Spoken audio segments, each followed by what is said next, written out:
tapi itu masih lanjut. Ternyata itu baru mulai klimaksnya gitu kan.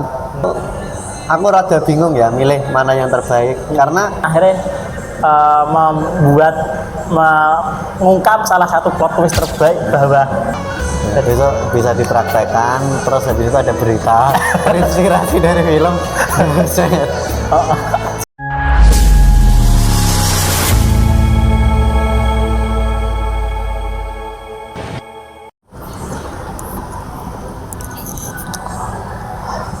Assalamualaikum warahmatullahi wabarakatuh. Selamat datang kembali ke channel saya Kaji Kasan bersama-sama mencari makna.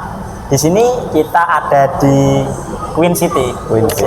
Habis nonton film The Housemaid. Nah, saya di sini ditemani Mas. Ya, ketemu lagi saya Faris. Nah, jadi The Housemaid ini menceritakan tentang seorang perempuan dengan sebuah masalah yang mengharuskannya untuk mencari pekerjaan. Perempuan itu bernama Millie ya. Millie kemudian ditawari untuk bekerja sebagai ART di rumah mewah oleh Nina. Nah, di rumah itu semuanya terlihat sempurna. Suaminya baik hati, namanya Andrew. Semuanya ada. Nina disediakan makanan mewah, semua perlengkapan lengkap, terus HP juga. Membantu mana ya yang dikasih HP. Nah, tapi ternyata Millie tidak tahu bahwa ada hal suram di dalam rumah tersebut. Nah, film ini disutradarai oleh siapa namanya? Paul Feig ya. Film ini disutradarai oleh Paul Feig yang diadaptasi dari sebuah novel karya Freda McFadden. Nah, novel itu dirilis tahun 2022. Nah, nama novel karya McFadden ya. McFadden ini yang dirilis tahun 2023 itu memenangkan penghargaan sebagai penghargaan penulis thriller internasional dalam kategori novel asli paperback terbaik. Nah, juga memenangkan penghargaan yang lain yaitu penghargaan Goodreads Choice Award 2023 dalam kategori misteri dan thriller terbaik. Dan memang filmnya layak untuk terbaik ya. Karena kan ini loh penghargaan terbaik di novel terbaik dari 2023 Absolute Cinema. Jadi gimana first impressionnya nonton?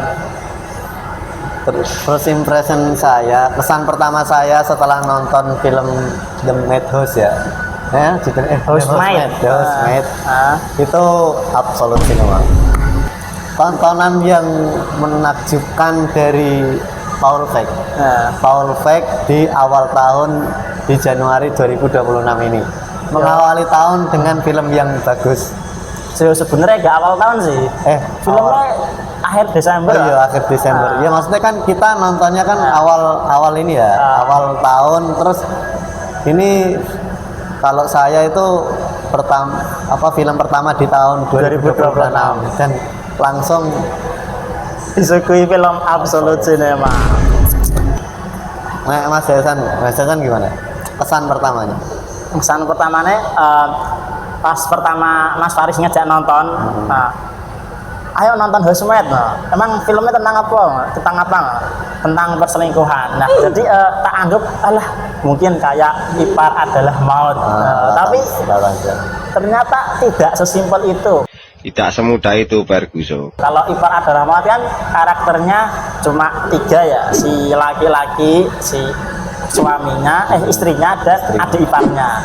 Nah, sementara di sana itu ada Andrew, yang pertama ada Millie yang orang yang datang ke dalam rumah tangga. Kemudian ada Nina, orang yang mengajak Millie ya. Mirip sebenarnya konsep awalnya dengan yang ada di Ipar Adalah Maut. Kemudian ada Andrew, suami yang sempurna. Namun yang membuat saya sedikit merasa curiga adanya karakter laki-laki Enzo yang terlihat seperti akan membawa peran penting, dan disitulah kemudian cerita dibawa ke sebuah cerita yang menakjubkan, absolut cinema seperti yang tadi diomongin sama Mas Farid, yang tidak layak dibandingkan sama Ipar Adalah Maut. Menurut iki sih lebih ke Mas Hasan tahu ya. Mas Hanung itu buat film ngeluarin film di tahun 2025 ini, judulnya Latahzan. Kalau nggak salah ya judulnya Latahzan. Itu lebih mirip, soalnya sama-sama ART. Nah, Ipar Adalah Maut kan antara mertua sama menantu. Ora toh. Ipar Adalah Maut kan kakak ipar dengan adiknya. Kakak ipar dengan adiknya. Sing Latahzan itu emang pure ART gitu loh. Oh. Cuman aku ya rada-radoyan gitu kan. Nah, kalau ngomongin berarti kalau ini kan kesan pertama setelah nonton ya. Kesan pertama Mas Hasan tadi kan memulai dari kesan pertama setelah mendapat kabar ada film The Housemaid. Nah, aku juga baru tadi sore sampai di Semarang, fun fact aja. Nah, itu aku kan gabut sampai Semarang ngapain yo. Nah, terus nyekrol Tix, ada film The Housemaid. Nah, dari posternya sebenarnya kurang menarik ya. Oh iya, kurang seni, perempuan tok. Nah, tapi pas aku lihat itu aku tertarik sama apa ya? Ya aku nggak paham bahasa Inggris, cuman aku rada nangkep itu tentang perselingkuhan. Aku kan suka film romance. Makanya aku terlepas dari ini kok romance sampai sadis gitu kan. Mungkin menarik. Nah, ternyata ya seperti yang udah kita tonton. Oh iya. Itu sih bagus. Nah, ya first kan karena mendengar kata selingkuh tak kira drama ya. Jadi beda sama Mas Faris yang lihat dulu yang ada di TikTok. Aku cuma pengen nonton karena dikabari gabut juga. Jadi tak kira filmnya sini selingkuh drama, ternyata horor. Dan bahkan horornya di film ini ya walaupun tidak termasuk ya kan thriller psikologi ya, tapi horor, saya merasakan horor ketakutan yang lebih menakutkan dari Weapon, salah satu film horor terbaik tahun lalu. Meskipun ya emang pada dasarnya beda karena kan psikologi ya, jadi emang psikologi itu akan membawa ketakutan sepanjang film berjalan kayaknya. Oh ya, nah, yang membuat filmnya bagus itu apa? Yang membuat filmnya bagus, apa ya? Mungkin spoiler ya. Spoiler. Jadi film ini kaya akan foreshadowing. Semuanya itu ternyata sudah di-spill dari awal, mulai dari foreshadowing pertama saya nggak tangkep. Foreshadowing pertama aku lupa ya. Yang iki lho, ini kan foreshadownya kan banyak tangga. Yang pertama Mas Faris nyadar itu foreshadow. Sekedar nebak ya berarti ya. Kamar sih. Kamar. Oh enggak, bukan nyadar itu akan jadi foreshadow, tapi momen memprediksi kan? Enggak memprediksi, momen dimana ternyata tadi di foreshadow gitu. Azan saya. Aku kurang nangkap sebenarnya Nang Asaris mau pas ngomong kalau ternyata tadi foreshadow pas flashback Nina makan malam. Jadi kan itu kembali ke momen dimana Mili yang diajak makan malam sama Andrew. Ingat ya, pertama ngomong foreshadow kan pas momen itu. Nah, aku malah inget lagi foreshadow pertama adalah momen pertama Nina mengenalkan rumahnya dan ngomong Andrew adalah orang yang perfect. Semuanya harus sempurna, dan kemudian yang dilanjut ketika Nina enggak itu loh membersihkan rambutnya. Nah, terus yang kemudian akhirnya mengungkap salah satu plot twist terbaik bahwa sang psikopat yang asli di film ini adalah suami yang sempurna itu.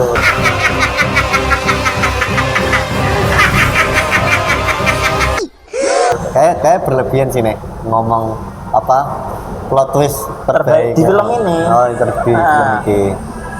Atau menurut Mas Faris plot twist terbaik di film ini apa? Kan karena plot twistnya juga banyak. Nah, Ya plot twistnya itu sih, maksudnya kita tetap terkecoh gitu loh, terkecoh sama apa namanya tujuan siapa sih apa si Nina ini beneran apa namanya gila apa enggak gitu loh. Dengan fakta-fakta sing itu sebenarnya udah di kan si Mili kan dengar gosip dari apa namanya grup arisannya si Nina. Jadi Mili waktu apa ya mengurusi rumah tangganya tuh dia merasakan curiga terhadap Nina yang bersikap aneh, dan Nina memang apa bersikapnya menyebalkan. Contoh pertama waktu Nina ngomong bahwa Mili menghilangkan khotbahnya kertas pidatonya. Nah, itu pertama agak janggal. Itu di awal film langsung der gitu. Tiba-tiba lah itu asik sih, apa kayak langsung der gitu ya. Langsung sebuah kejutan. Dan apalagi ya, terus momen dimana si Mili dipinjami mobil sama Nina, kemudian dilaporkan Nina sendiri bahwa Mili mencuri mobilnya, kemudian ada Mili disuruh jemput anaknya, malah dibuat bingung sama orang tua. Nah, pokoknya Mili selalu dijebak oleh Nina. Lu so asik bangsat. Terus kemudian Mili mendapat gosip-gosip dari orang tua di sekitar bahwa Nina ternyata orang gila.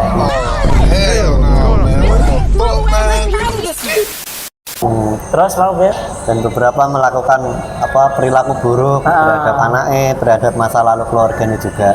Ya sebenarnya ngomongin yang terbaik itu aku rada bingung ya milih mana yang terbaik karena emang kesinambungan gitu loh, dan aku nggak sampai kepikiran di situ sih.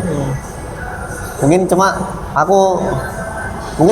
bagus semua, maksudnya plot twist yang ada, plot yang dibuat itu ya mendukung cerita, makanya bagus gitu loh.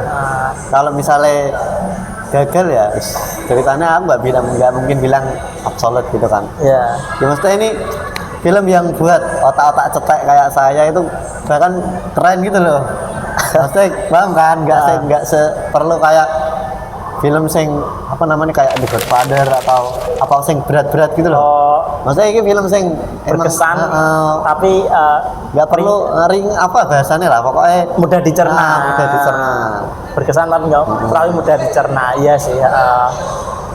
Mesti yang bikin film ini tuh menurutku ya memang film-film tahun 90-an itu bagus karena kayak pencetus gitu loh, ide. Nah akhirnya film-film setelah itu kayak kesannya itu meniru gitu kan, makanya sering kita ketika nonton film itu wah kelanjutannya mesti ini, terus akhirnya bener beberapa kali mesti gitu. Cuman di film ini tuh dipatahkan. Kita sempat mengira beberapa kali walaupun ada yang kejadian, cuman dibelokkan. Maksudnya mungkin memang seharusnya film yang yang biar kesannya itu tidak mengulang atau meniru.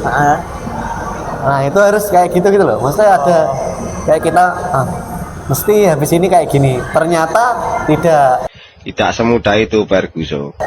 Nah itu juga sing membuat kita selamat duduk wow gitu. Momen apa sing membuat Mas Faris salah satu momen sing tebakannya salah? Banyak sebenarnya semua, maksudnya saat spoiler juga ya, saat sesaat si Nina saat ini si kan dijelasin lewat POV-nya, lewat point of view-nya si Nina yang tentang masa lalunya. babak 2. Yang apa namanya, ternyata waktu Nina keluar itu kan dijelasin.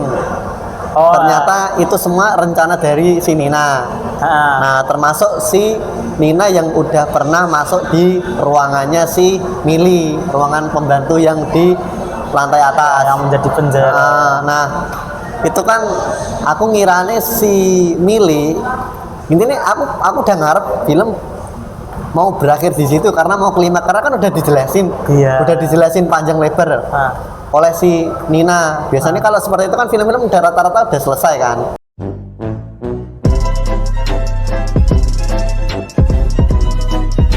Tapi itu masih lanjut. Ternyata itu baru mulai klimaksnya gitu kan. Bahwa si Mili itu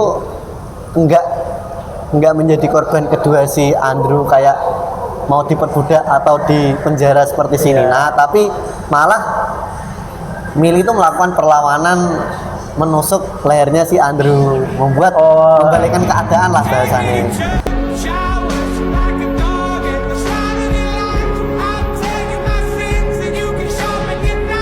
Itu kan kayak what the fuck man, kita awalnya ngira bahwa si Mili bakal mengalami nasib yang sama kayak si Nina, ternyata malah tidak. Itu salah sih. Terus kayak kita menduga si tukang kebun Enzo itu si antagonis atau punya niat jahat gitu kan. Ternyata tidak, ternyata walaupun perannya gitu tapi dia punya sumbangsih besar gitu loh atas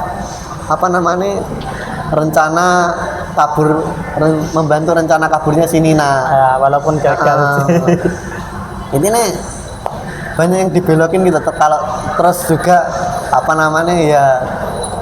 sifat Andrew yang ternyata gitu kan juga kamu nggak ngira nggak, tapi aku ngira sih Andrew itu emang baik. Aku sempat ngira di awal sing jahat itu emang Andrew. Enggak, Nina. Emang jahatnya Nina. Jadi aku ngira kayak perselingkuhannya klis maksudnya kan emang itu perselingkuhan. Nah, kita kan stigma pemikiran awal kita kan ngira Mili itu film ini itu tentang perselingkuhan. Nah, perselingkuhannya itu Mili sama si Andrew. Nah, kita menduganya ya karena Mili udah sempat beberapa kali ke gap sama si Nina kalau Mili itu berduaan sama si Andrew. Nah, itu kan kayak ngasih petunjuk ke kita gitu loh, bahwa si Nina itu bakal ngelakuin sesuatu ke Mili, ngelakuin sesuatu yang jahat ya. Iya kan, dengan pembawaan yang thriller juga, horor gitu ya. Sempat beberapa kali kayak kita kaget kedatangan si Nina yang nggak masuk akal. Nah, itu kan kayak membuat aku pribadi wah ini pokoknya ini aku awalnya menduga kalau ini tuh ketegangan antara si Nina sama si Mili, nggak melibatkan Andrew intinya. Dua orang ini gitu loh. Iya mirip selingkuhan umumnya. Ternyata ketiga orang gitu loh, sama si Andrew juga. Tidak semudah itu. Tidak semudah itu, Ferguson. Ternyata itu juga salah banyak yang aku dikecohkan di film ini. Dan lanjut. Aku saya. Dan itu masih yang Mas Faris omongin ya, waktu di momen Nina keluar. Sebelum lanjut, saya hendak memohon teman-teman untuk berkenan memberikan donasi supaya saya lebih bersemangat membuat konten, karena jujur saya belum mendapatkan sebesar pun selama ini. Semoga donasi yang teman-teman berikan bisa memberikan saya dan teman-teman sekalian juga merasakan manfaatnya. Nah, dan tadi yang lanjutin yang Mas Faris ya, momen di mana Nina berhasil keluar dari rumah Andrew yang awalnya berteriak kemudian terus ternyata bahagia. Tak kira itu akan menjadi ending yang klis seperti ending-ending yang terjadi pada apa ya, yang membuat penonton sedikit bertanya-tanya dan oh gitu maksudnya ternyata adik apa yang dialami Mili itu akan mengalami kejadian yang sama seperti ini. Nah ternyata tidak, ternyata film dilanjutkan sampai penjahat utama, villain utama di cerita ini yaitu Andrew mati, dan dia mati juga mungkin nggak plot twist ya, tapi salah satu foreshadow yang bagus juga, dia mati di tangga yang dia desain sendiri. Simbolis banget ya.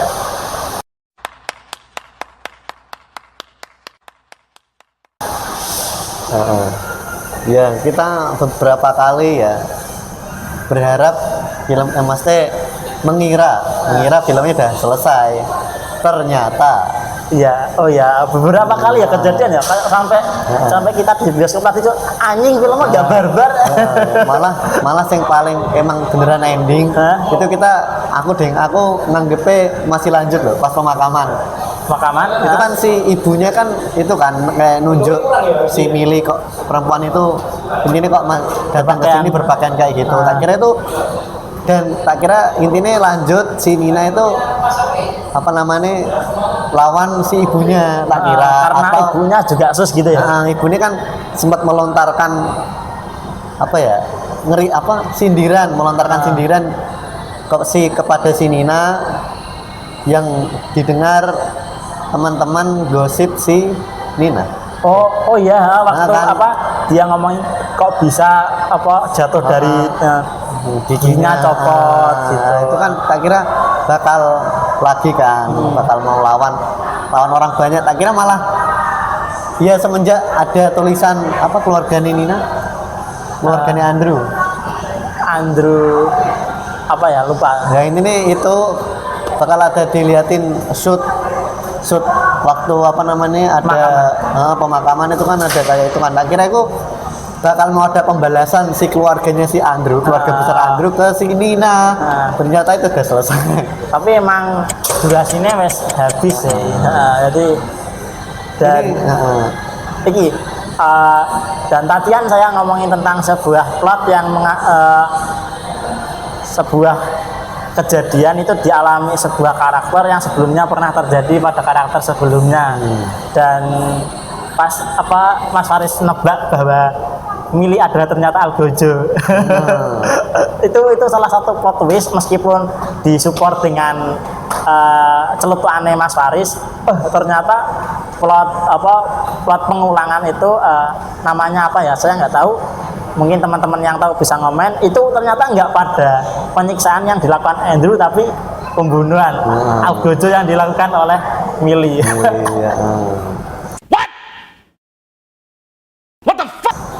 Bener-bener bagus sih ya, tapi emang film yang dari novel emang rata-rata fix ceritanya. Iya. Ini sih tergantung adaptasi ya maksudnya. Adaptasi ya. Adaptasi ya. Tergantung adaptasi ini sih. Tapi seenggaknya plot yang ada udah bagus, cuma bagaimana film itu mendramatisir plot-plot yang terjadi. Nah adaptasi dari kisah nyata itu sama nggak? Apa beda sebutannya? Sama adaptasi novel, adaptasi kisah nyata toh? Sama, tapi kan mungkin bedanya kan kalau adaptasi novel plotnya udah disiapin. Ini disensor ya enggak ya? Iya. Nek sing gawe elek paling.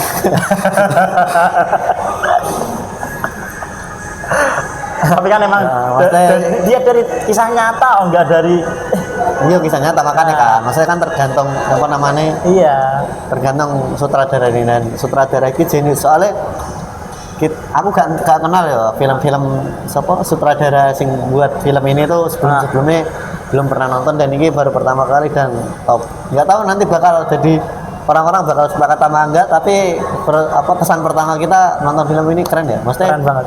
Nonton film pertama langsung paham pesan yang ingin disampaikan si sutradara, kita paham. Terus alurnya juga kita nggak sing sampai kayak harus nge-rewatch buat tahu apa namanya ini tuh yang kurang apa tadi kayak Iya. terkait plot cukup ya, paling pengulangan misal kita mau rewatch pun apa namanya bakal nambah pengetahuan soal mungkin apa ya bagian-bagian shoot-shoot Mungkin yang kita kayak gitu. rewatch buat memahami sisi broadcastingnya.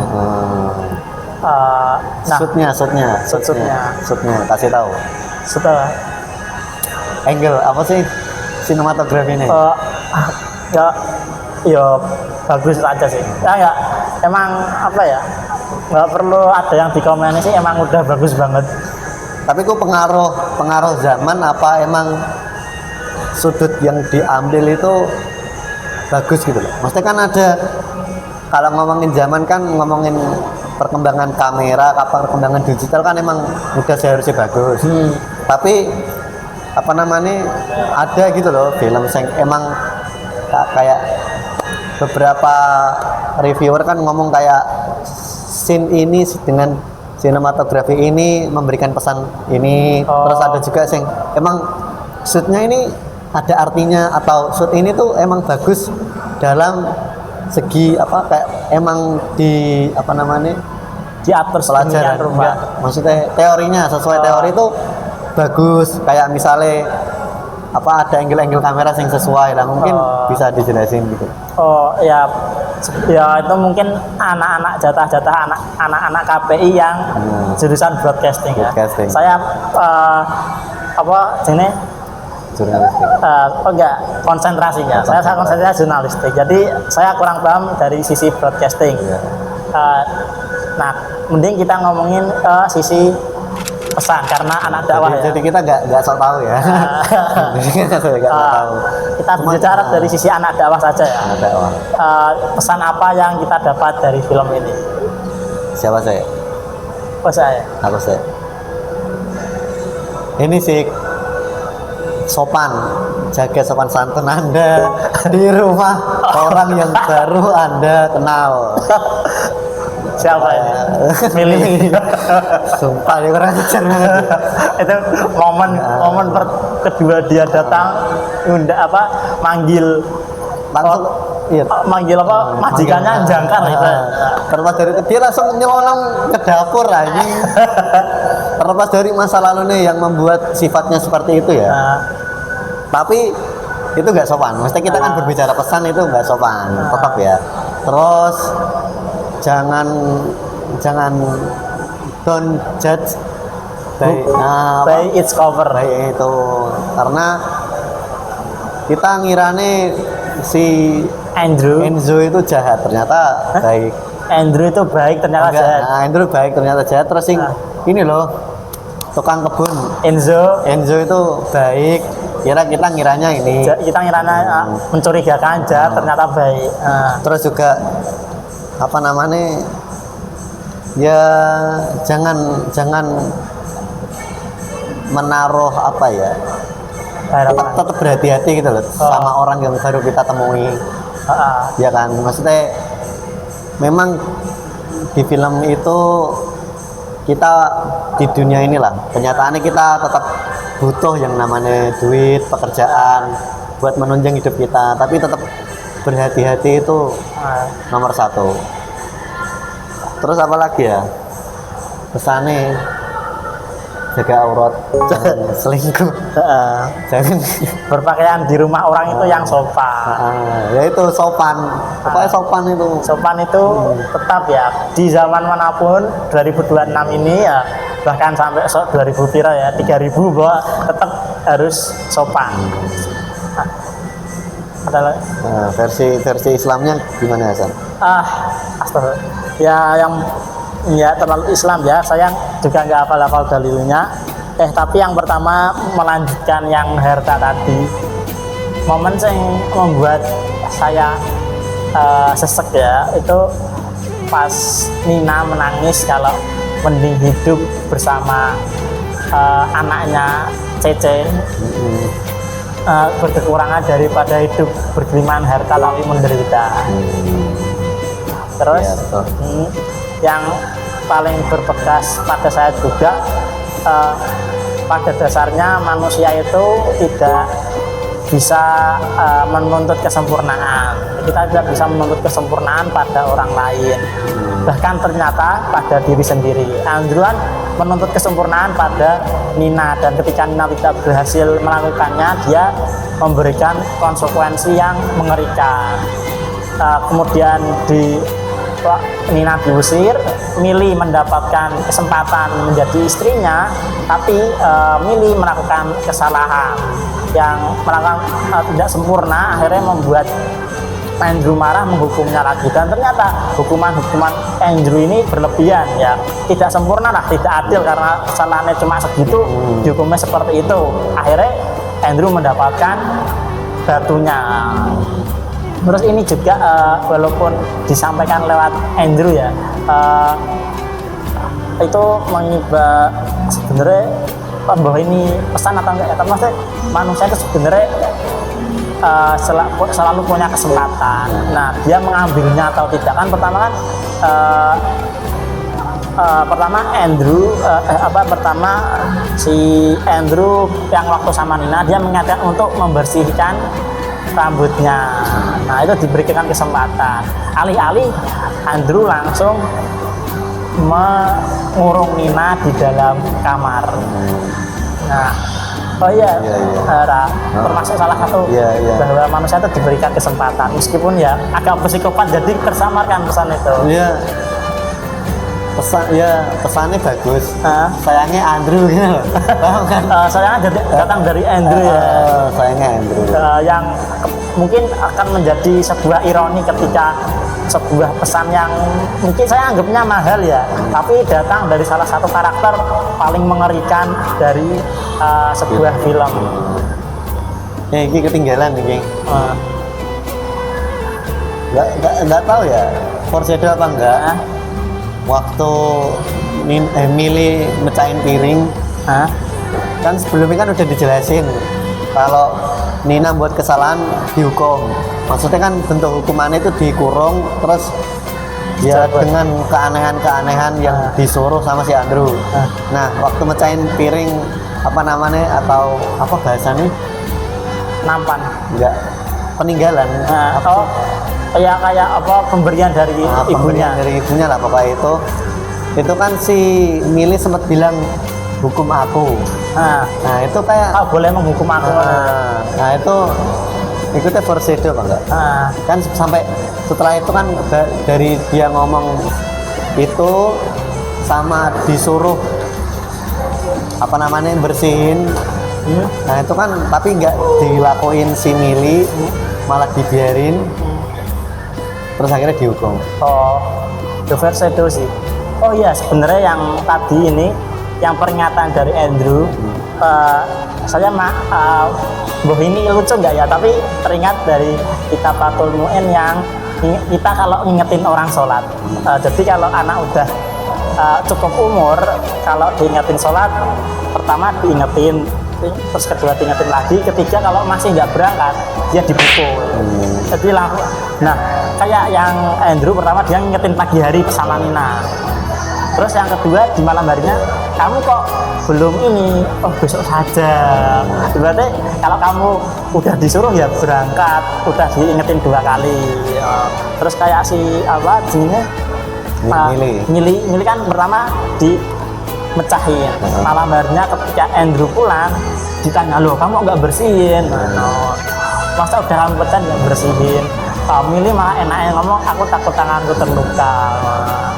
Jadi itu bisa dipraktekkan, terus habis itu ada berita terinspirasi dari film.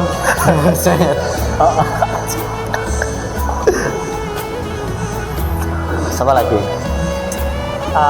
Mungkin ini sih, cuma jangan mengajar kesempurnaan itu sebenarnya salah satu revolusi saya di 2026. Siap.